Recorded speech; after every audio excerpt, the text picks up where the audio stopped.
Sabe aquela multa que muitas vezes fica meio escondida nas letras miúdas de um contrato? Pois é, ela aparece quando alguma coisa combinada não é cumprida. Ela tem nome e sobrenome, cláusula penal. E hoje a gente vai desvendar o que ela é, como funciona e, o mais importante, quais são os limites dela. Para começar, vamos pensar numa situação bem do dia a dia. Imagina só, uma construtora que atrasa a entrega de um apartamento. Ou então, um fornecedor que não entrega um serviço no prazo combinado. O que acontece quando uma promessa que está no papel é quebrada? É exatamente para responder a essa pergunta que a cláusula penal existe. E para a gente entender tudo isso direitinho, nosso roteiro de hoje vai ter 4 pontos principais. Primeiro, o que é essa tal multa no contrato? Depois, a gente vai ver a dupla função dela. Será que é uma garantia ou uma indenização? Em seguida, vamos explorar os limites e os abusos que podem acontecer. E para fechar, o papel fundamental do juiz nisso tudo. Ok? Vamos mergulhar nisso. Começando pelo básico do básico. O que é exatamente essa multa que já vem prevista no contrato? Vamos definir de vez a cláusula penal e entender as características principais dela. De um jeito bem direto, a cláusula penal é isso aí, uma multa que já foi combinada antes.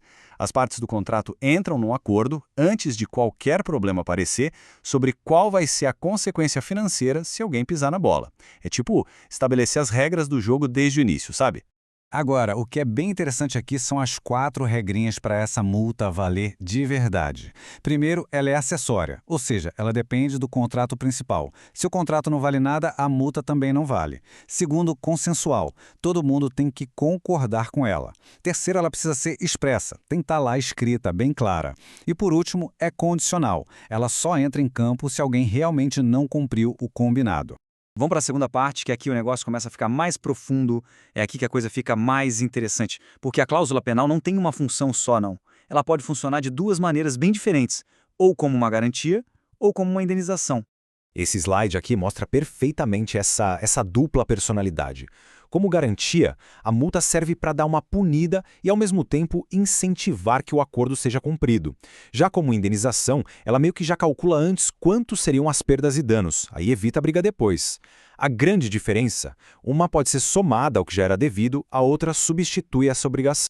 Então, quando a cláusula penal funciona como uma garantia, o que normalmente acontece em caso de atraso, por exemplo, quem tem que receber pode exigir 2 coisas: receber o que foi combinado no contrato e, além disso, receber também o valor da multa. Uma coisa não anula a outra. Agora, no cenário da multa que é indenizatória, que é mais comum quando o contrato simplesmente não é cumprido de jeito nenhum, a lógica muda. Aqui, quem tem o direito de cobrar precisa fazer uma escolha. Ou insiste para receber o que foi prometido lá no contrato, ou então desiste disso e recebe o valor da multa. É uma coisa ou outra. E aqui, olha só, temos um ponto crucial, que vem direto do nosso Código Civil. Para cobrar a multa, não precisa ficar provando que teve prejuízo financeiro. O simples fato de o contrato ter sido descumprido já é o bastante para a multa ser acionada. Isso, claro, simplifica demais a vida de quem está cobrando. Certo. Então as partes podem combinar a multa que quiserem, mas essa liberdade toda tem limite. Vamos agora para a nossa terceira sessão para entender até onde essa cláusula penal pode ir e como é que a lei faz para impedir os abusos. A ideia central aqui é bem simples, né? A liberdade de contratar não é um cheque em branco. A lei precisa entrar no meio para garantir que ninguém seja prejudicado por uma multa totalmente fora da realidade. É tudo uma questão de equilíbrio. E qual que é o limite geral que o Código Civil estabelece? Olha, se prepara, porque o número é alto. 100%. É isso mesmo. A regra geral diz que o valor da multa não pode ser maior que o valor total da obrigação principal do contrato. É um teto bem generoso, convenhamos.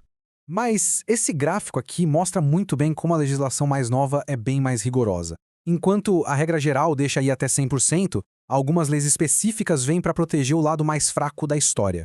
Em contratos de consumo, por exemplo, a multa por atraso no pagamento não pode passar de 2%. Em loteamentos, o limite já é de 10% sobre o débito. E a lista de exceções, olha, não para por aí não.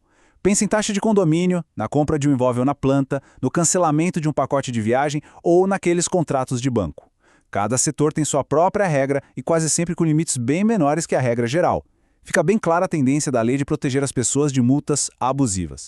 E isso tudo leva a gente para a nossa última parte. E se, mesmo com todos esses limites, uma multa ainda parecer abusiva? Bom, É aí que entra a figura do juiz, que acaba atuando como o verdadeiro guardião do equilíbrio nos contratos. Então, o ponto-chave aqui é o seguinte: se uma multa for claramente excessiva, o juiz não só pode, como ele tem o dever legal de diminuir o valor dela. A lei não dá uma opção, ela dá uma ordem. E a ferramenta que ele usa para isso é o que a gente chama de julgamento por equidade. Mas o que significa julgar com equidade? Não é uma decisão que sai da cabeça do juiz do nada. Como esse slide mostra, ele analisa o caso concreto. Qual era o objetivo do contrato? A falha foi muito grave? Quem acabou se dando bem com o descumprimento? Qual é a situação financeira de quem está envolvido? É uma análise bem detalhada para se chegar a um valor justo.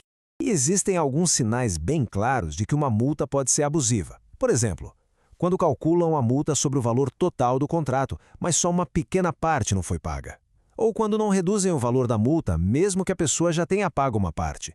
Ou, o mais claro de todos, quando a multa é tão alta que vira um negócio lucrativo para quem está cobrando. E talvez o mais impressionante de tudo seja isso aqui. O juiz pode reduzir a multa por conta própria, mesmo que a parte prejudicada nem tenha pedido. Isso aqui se chama de atuação de ofício. E por que isso acontece? Porque combater cláusulas abusivas é visto como uma questão de interesse social, de ordem pública. No fim das contas, depois de toda essa análise, fica uma reflexão, né? O que define um contrato justo? É só aquilo que as partes combinaram livremente entre si? Ou a justiça é uma obrigação que a lei impõe, intervindo para garantir o equilíbrio? A história toda da cláusula penal mostra que a resposta está justamente na tensão e no equilíbrio entre essas duas forças.